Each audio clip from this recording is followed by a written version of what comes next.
आपका? जेबुनिसा। जेबुन्निसा। अदनान को कब से जानती हैं? हमारी शादी के 1 साल हो गया, 1 माह पहले मैं जानती थी इसे। 1 माह से जानती हैं। लव मैरिज है आपकी? जी लव मैरिज है। एक केस में आप मुद्दइया भी हैं।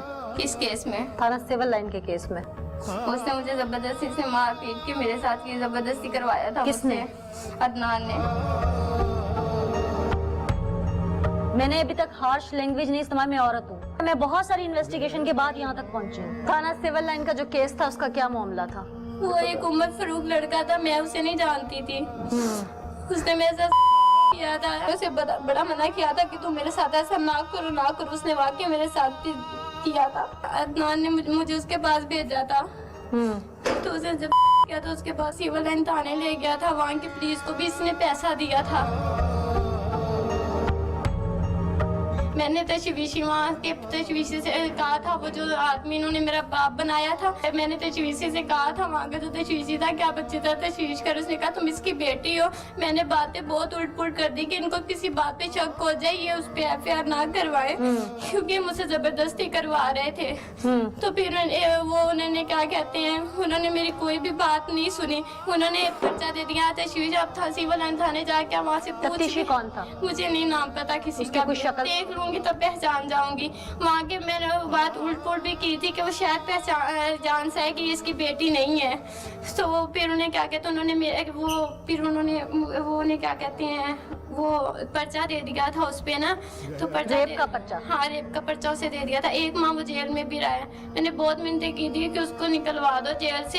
जब तुमने जबरदस्ती मुझे खुद करवाया तो वो जेल में क्यों सड़ रहा है? हाँ। तो फिर उन्होंने कहा था कि उन्हें क्या कहते हैं, वो हम अभी सुलह नहीं करेंगे, हम अभी सुलह नहीं उनसे करेंगे। इसने मेरा मोबाइल भी बंद किया हुआ था, मकान भी चेंज कर लिया था। मेरी फैमिली से किसी से भी मेरा राब्ता नहीं होने दिया था उन दिनों में। जब मुझे DNA के लिए भेजा लाहौर, तो वहाँ पे डॉक्टर ने जब पूछा कि तुम इसे जानती हो, मैंने कहा था कि शायद मेरा शोहर इसे नहीं छुड़वाने देगा। जब मेरे शोहर ने मुझे खुद भेजा था तो उसका कोई कसूर नहीं था। फिर मैंने वो DNA डॉक्टर, आप वहाँ से जाके पूछ भी सकते हैं, जब उन्होंने पूछा कि तुम इसे जानती हो, मैंने कहा मैं इसे नहीं जानती। मैंने साफ लफ्जों में उसे कह दिया था। तो फिर उसने कहा कि बीबी तुमने तो इसमें लिखा है कि ये ऐसे तुमसे शादी का वादा ये वो कर रहा था।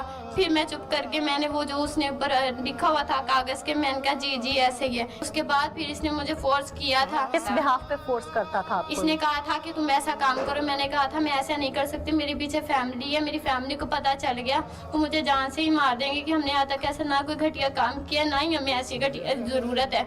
इसने कहा था मैं तुम्हें जान से मार दूंगा, तुम्हें जलील करूँ। जिस सिविल लाइन के केस में आपको मुद्दइया बनाया था, उस शख्स से कितने दिन आपकी गुफ्तगू पहले फोन पे होती रही? मेरी फोन पे गुफ्तगू नहीं होती थी, यही करता था मैं। देखे शख्स के पास चली गई उस दिन इसके कहने पे?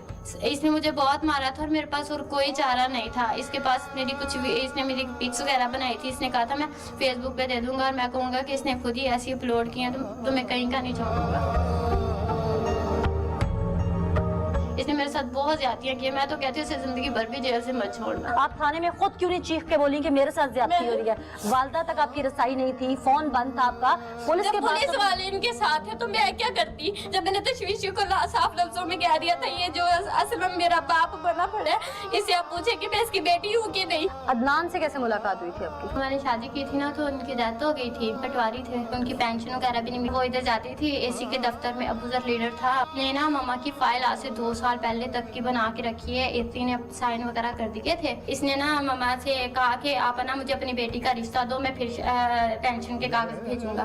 2 साल पूरे इस बंदे उसे कैसे पता था कि बेटी है इनकी? 1-2 बार ना वो ना दरवाजे पे आया था कागज पकड़ाने के लिए, मामा से ना अंगूठे लगवाने आया था कि ना वो पेंशन मामा घर नहीं थी। मैंने दरवाजा लॉक कर लिया था। मैंने कहा अंकल वो ना घर पे नहीं है। फिर आपकी शादी अबूजर से हुई? 1 माह गुजर गया। उसने पेंशन नहीं बना के दी मामा को। उसने कहा कि ना मैं कोई पेंशन बना के देता हूँ ना। उसने मेरी जिंदगी तबाह की। 1 माह मेरे साथ वो रहा।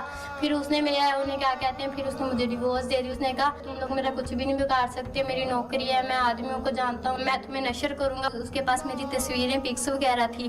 उसने फिर वो वापस घर आता रहा। उसने 1-2 बार मेरे साथ ताल्लुक रखा? हाँ उसने 1-2 बार या फिर मैंने अपनी वालदा को बताया, फिर हम लोग वो मान नहीं रहा था कि मेरी बीवी है। फिर हम लोगों ने वहाँ पे इधर हासिलपुर में इसके खिलाफ भी दी थी कि ये मेरे साथ ना करता रहा, ऐसा करता रहा। फिर इसने वहाँ पे अपना निकाहनामा पिक्स वगैरह सारा कुछ वहाँ पे दिया। अदनान को गो थ्रू किसने किया था? ਦਫ਼ਤਰ 'ਚ ਬੈਠੇ ਸੀ ਸਾਜਿਦ ਦੇ ਦਫ਼ਤਰ ਤੇ ਨਾ, ਇਹਨਾਂ ਨੇ ਇਹੀ ਗੱਲ ਕਹੀ, ਅਸੀਂ ਸਾਨੂੰ ਨਾ ਤੂੰ ਦੇ ਲਿਖ ਕੇ, ਤੂੰ ਤੇਰੀ ਪੈਨਸ਼ਨ 'ਚੋਂ ਮਿਲੇ ਹਿੱਸਾ, कि हिस्सा दे सन। ਸਾਨੂੰ ਹਿੱਸਾ ਦੇ। कौन कौन सी उत्थे बैठा उसके लिए?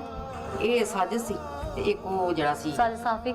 ਆਹੋ, अच्छा ਇੱਕ ਇਹ ਅਜ਼ਹਰ ਸੀ, ਜਿਹੜਾ ਨਾਲ ਸੀ ਤੇ ਮੁੰਡਾ ਅਜ਼ਹਰ, ਤੇ अच्छा। ਇੱਕ ਇਹ ਸੀ ਨਾਲ। अच्छा, ਇਹ ठीक। ਤਿੰਨੇ ਹੀ ਸਨ। ठीक। बहावलपुर तहसील के असिस्टेंट कमिश्नर का क्लर्क एक बेवा खातून की पेंशन का काम करवाने, यानी उसको उसका हक दिलवाने के लिए सौदा करता है उससे उसकी बेटी की इज्जत का, और उसे धमकी देता है कि मैं 50 साल शख्स, और अगर मुझे तुमने अपनी 17 साल की बच्ची का रिश्ता या उसके साथ कोई भी ताल्लुक न रखने दिया, चाहे वो जायज या नाजायज, तो मैं तुम्हारा केस इतनी बुरी तरह रोल दूंगा कि तुम मजीद कई साल भी ऐसे धक्के खाती रहो। अफसराने वाला के कान बंद हैं, आंखें बंद हैं, या शीशे की दीवार या ताबूत में बंद हैं जो सुनना नहीं चाहते, लेकिन मैं जोड़ूंगी, मैं ललकारूंगी। आप मुकामी सहाफी हैं, यहाँ पे ये अबू जर असिस्टेंट कमिश्नर का एक क्लर्क होके लोगों की इज्जतों के साथ सौदेबाजी करता है। जी बिल्कुल, तकरीबन 20 साल से ये तहसील हासिलपुर में असिस्टेंट कमिश्नर के ऑफिस में तैनात है, और ये जो बेवा है ये इनके पास जाती रही है, बार बार जाती रही है, लेकिन इसने इसकी जो पेंशन की मिसल है वो अपने पास रखी हुई है। फिर इसने क्या किया कि इसे ब्लैकमेल किया। वो इनकी बच्ची के साथ नजायज तल्लुकात बनाना चाहता था, और इनके घर जाता रहा। इनका मकान था इधर रहमान टाउन में, तो वहाँ जाके सिर्फ मैंने दरअसल करना, जब ये घर नहीं होती थी ना इनकी वालदा, तो उस वक्त जाता था। अच्छा, प्लान करके जाता था। प्लान करके जाता था, और इसने इनको मजबूर किया और इनके साथ इन्होंने निकाह किया, और एक माह के बाद मतलब दे दी, तलाक भी दे दी। और उसको इतनी जरूरत थी, इसकी एज तकरीबन 50 साल के करीब है। अबू जर की पहले भी ऐसे काम करता है? पहले भी, लेकिन लोगों से पैसे लेता है, रिश्वत के इसके खिलाफ केस है, काफी लोगों को ब्लैकमेल करता है।